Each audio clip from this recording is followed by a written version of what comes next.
Welcome back, page 12, day 12. Right after it's over, on a long hike through the Indiana forest, I stumbled upon a spindly tree that had tumbled off the cliff. Walking in the cool caverns below, I could see how the wind and the rain had eroded the ground under its tangled roots. But the tree did not simply fall. It snapped at the base and tipped over into the chasm beneath. Much to the dismay of my family, who wanted to keep hiking, I was transfixed. The tree didn't die, or as I announced loudly to my 6-year-old, the tree made a series of important choices. At first, the tree grew down straight, as if to surrender to gravity. After all, there was nowhere else to go.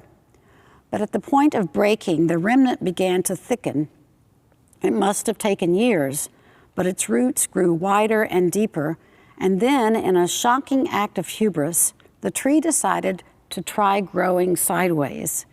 It added a few wobbly branches that struck out utterly horizontally, like a gymnast's arms on a balance beam.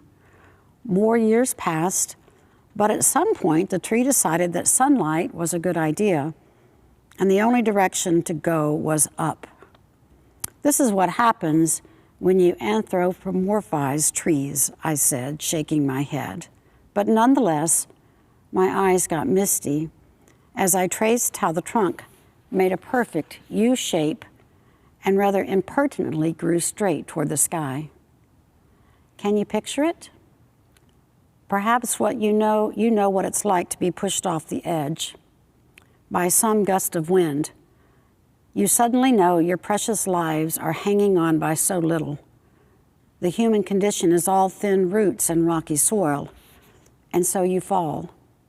When your life is snapped at the stem, there's almost nothing to do but watch yourself break. You find yourself trying to remember to breathe. You can hear your own voice, and it might sound strange. Time is slow and surreal. Is this me? Is this really my life? In the aftermath of devastation, the best we can do is survive. Try to sleep, remember to eat, keep breathing. Nothing will feel possible, but there you are, another day. Even that may feel like a miracle. There comes a season when you begin to realize, I could stay like this forever, overwhelmed and broken. Who could blame me? Did you even hear what happened? It's unthinkable. The world I loved is over now. Our self-help culture will try to explain that this is the time to become better than before. Get back up there. There are no setbacks, only setups. This is teaching you something or showing you a different path. Doors are closing and windows are opening, after all. You know now what we're talking about. You might even be lucky that this happened. After all, this is an opportunity. The deep evil inherent in the perfectibility paradigm is on full display. Your humanity is now a liability. Your grief and fear and confusion and fatigue are wielded as evidence of your failure. You are not only a person who has lost, but a loser. Please, please, please hear me say to you, you are not ruined or broken or a failure. You are simply in pain, and God is with you. This is God's great magic act, in my opinion. The more we suffer, the more we can't get away from God's insistent love. When life is hanging upside down, we must try to send all available energy to its roots. Drink a glass of water, utter the words, God help me. Try to get outside. Tell someone that you're struggling, and don't forget to sleep. It might not feel like much, but with these small acts of nurture and taking stock, you are like my favorite tree. You're letting yourself grow straight down. Grief is a long story.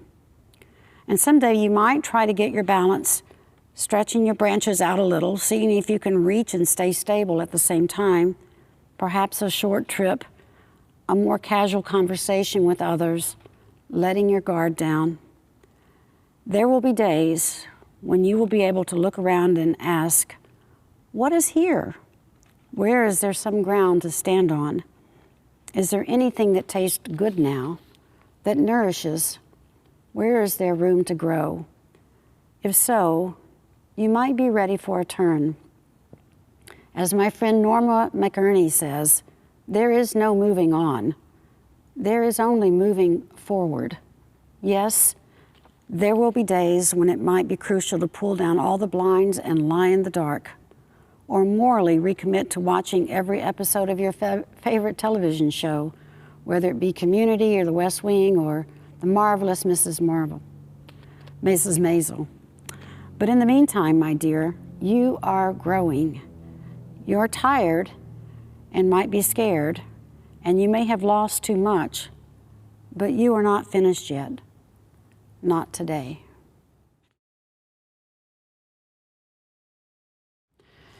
Now for our prayer. A blessing in the wake of loss, at the beginning of something new. Blessed are you after the fall in this new and unrecognizable landscape. At the still point between what was and what's to come, time has stretched itself and there seems to be a future somewhere, but it touches you only lightly.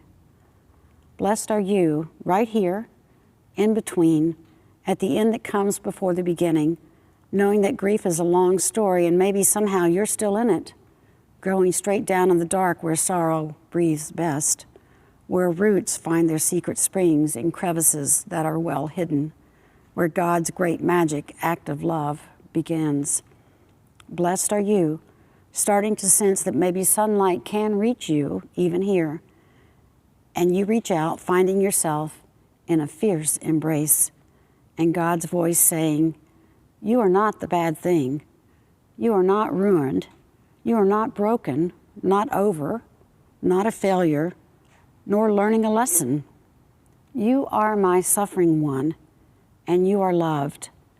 You are loved. You are loved. Blessed are you, may be ready for the turn, straight up. Amen.